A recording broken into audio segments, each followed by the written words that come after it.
আজকে যখন রাষ্ট্র ব্যবস্থা সংস্কারের সুবর্ণ সুযোগ তৈরি হয়েছে, অত্যন্ত পরিতাপের বিষয়, কিছুদিন হয়তো পরে আমরা শুনতে পাবো হাসিনা ছাড়া ফেসিবাদ ব্যবস্থার সবকিছুই আপনারা রেখে দেন।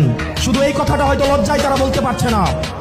হাসিনা ব্যবস্থার বিচার ব্যবস্থা ভালো, হাসিনার পুলিশ ভালো, হাসিনার প্রশাসন ভালো, কেবলমাত্র হাসিনাই ভালো না। আজকে আপনারা হাসিনার সবকিছুকেই টিকিয়ে রাখতে চাচ্ছেন। এই তরুণ প্রজন্মের কাঠগড়ায় আপনাদেরকে দাঁড়াতে হবে। অসংখ্য লক্ষ তরুণ প্রজন্ম যারা প্রধানমন্ত্রী হইতে আসে নাই, শুধুমাত্র এই দেশটাকে ভালোবেসে রাস্তায় নেমে এসে বুকের তাজা রক্ত ঢেলে দিয়ে হাসিনাকে ভারতে পালাতে বাধ্য করেছে।